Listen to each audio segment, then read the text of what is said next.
Hello and welcome to first screencast then on energy for exercise. So the key focus, we're going to have a look at this concept of energy and how when we are performing in sporting events, how we actually create this energy. So what we'll have a look at then, I'll give you the specification. Some of this won't make sense at the moment, but hopefully by the end of the screencast it will make sense. We're going to have a look at this concept of ATP, okay, as energy currency for our bodies, for exercise. We're going to have a look at kind of how this process of ATP being broken down takes place via two reactions. So how it's broken down first of all and how we get it back, and then finally we're going to have a look at kind of the energy systems that allow us to work for different periods of times and also at different intensities. Now once we've looked at those three separate energy systems, we need to be able to kind of finish off by looking at these bits. So at the moment this won't mean much to you at all, but it's just an overview of where we're going to be going. I will hopefully start to bring it a little bit more, make it a little bit more relevant for you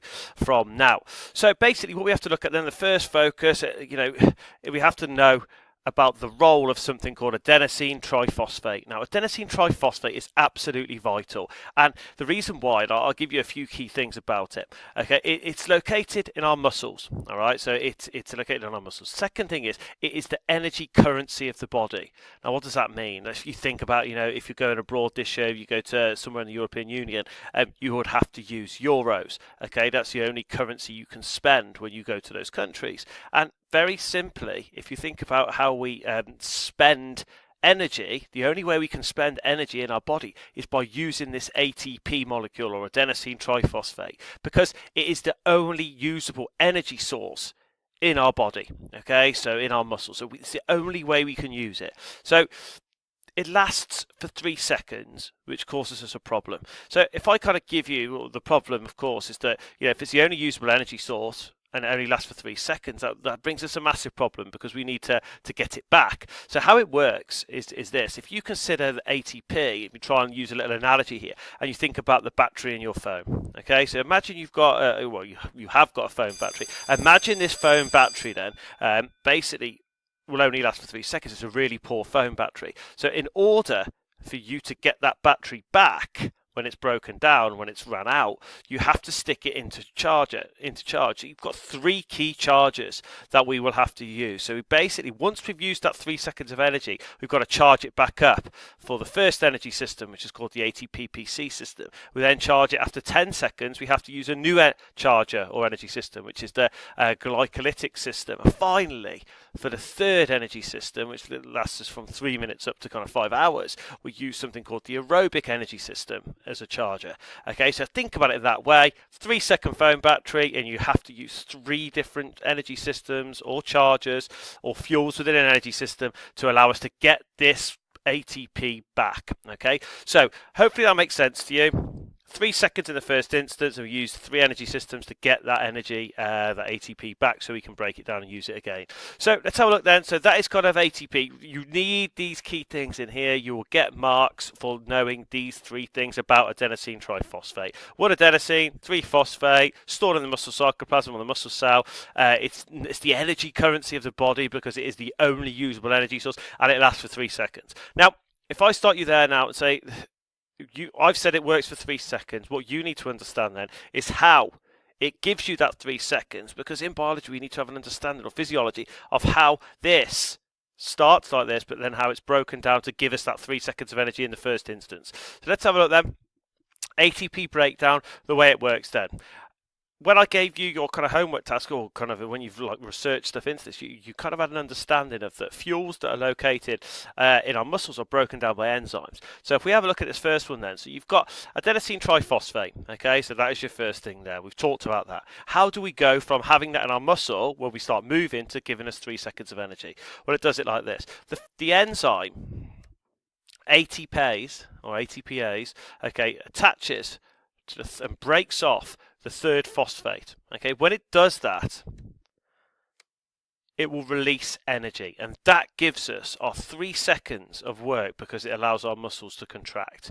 So that is our first process, and it's so basically, if I kind of put this into kind of terminology that kind of might make it a little bit easier, if we kind of have a look at what you would say, if we start off by keep thinking about these key areas, and these will be your kind of, you're more than welcome to draw what you've done so far, but ultimately to sum this up, you need to be able to say that the fuel that we had in our muscle cell was ATP, because it was ATP Breakdown was the title.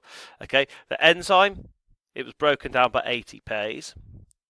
Product from the reaction is adenosine diphosphate plus phosphate plus energy.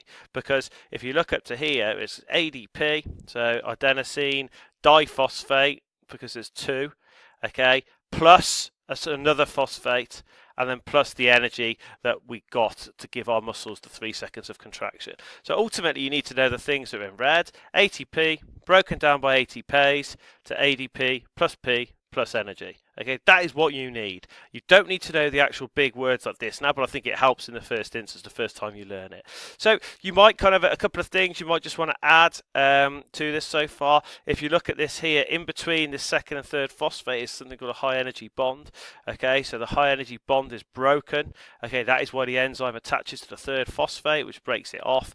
Okay, so that there is where the high energy bond is, and that's what gives us our 3 seconds of energy when we start to move and run. So make sure you've got this bit there. Hopefully that makes sense to you. Let's have a look on. So if I say to you now, we've got this process of we've broken down ATP to ADP plus P plus energy via ATPase. Now we've got our 3 seconds, but we're in trouble. So now what we need to do is use 3 energy systems in order to get it back. We're only going to focus on this one here now, so the ATP-PC system. So basically, every energy system will have a fuel that needs to be broken down by an enzyme in order to resynthesize what we had here in the first place, which was ATP. So to resynthesize the adenosine triphosphate, the 3 phosphates, we need to use, firstly, the ATP-PC system. So let's see how that works there. So obviously the first fuel we're going to use on this is going to be PC. So if you look down to here now, so you've got phosphocreatine located in your muscle cell as well, in the muscle sarcoplasm. And then we have an enzyme that's directly responsible for breaking it down called creatine kinase. So PC, or phosphocreatine, is broken down by creatine kinase, and as you see here, when something breaks it down, this will straight away release energy. Now the interesting thing on this is that the energy that is released actually leaves a product now of P plus C plus energy, because the energy is released. And this is the bit that really allows you to connect your knowledge. The energy that is released is used to fuse the spare phosphate in ADP plus P, okay, back to ADP. So the spare phosphate to ADP to equal ATP. Okay, so if you look at this now, so the energy from PC breakdown is used to fuse, it's like a glue really, the spare P to ADP to form ATP, and we're back then to our begin input, and this then synthesizes as 1 ATP. So if I just said to you on here, how do you put that into an equation? So the E that was released from here plus the P that is spare here equals ADP plus P plus the ADP that was left will lead us to 1 ATP being resynthesized, and that means we get 10 seconds of work. So that is how the ATP-PC system works. So if you can see that now, and I'm going to put this as a summary, so to make sure you get this bit down, is that the fuel that is used in this system, in the second part of the system, is PC. That's in the muscle cell, that's in the muscle sarcoplasm. It's broken down by creatine kinase.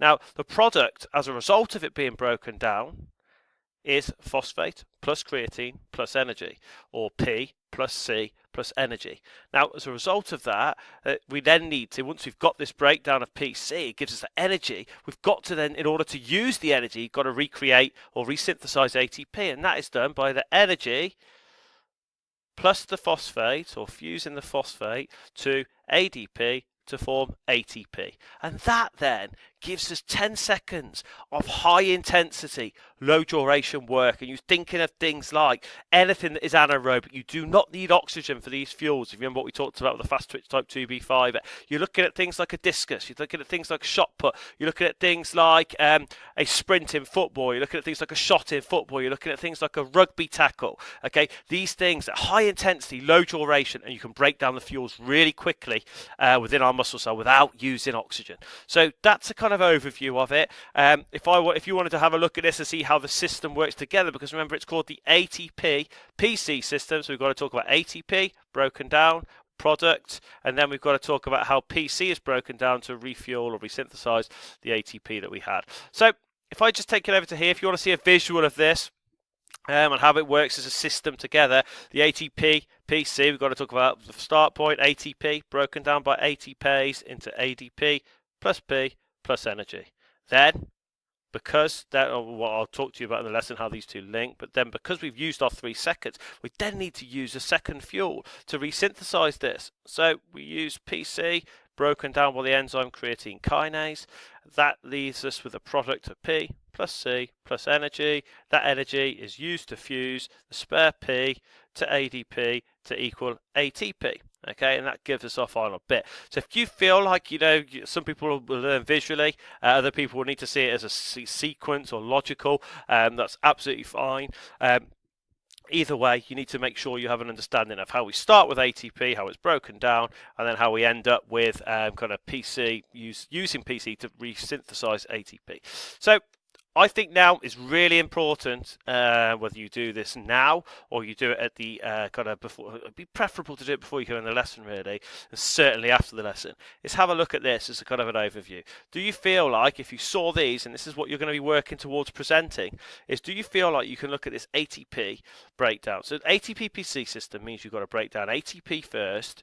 Once that's broken down, you've got to use PC to resynthesize ATP. So if I said to this now, ATP breakdown, what fuel is used? Well, it's ATP. What enzyme breaks it down? What's the product? Remember, we've got to split up.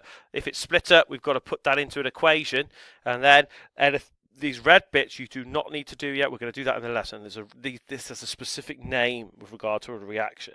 Then you go down to here, PC. Okay, so PC breakdown, the fuel is PC or phosphocreatine, broken down by which enzyme? What is the product as a result of being broken down by the enzyme? Remember, you've got to split everything up. And then what is the reaction? Don't know there yet. We'll do that in the lesson. And then how does the product of PC breakdown, energy particularly, used for the resynthesis process to ATP? And that's what you're kind of looking to do. And if you can do that now by having a look at yourself, you really are in a good position to start the lesson, so we can start to apply it practically when you come in.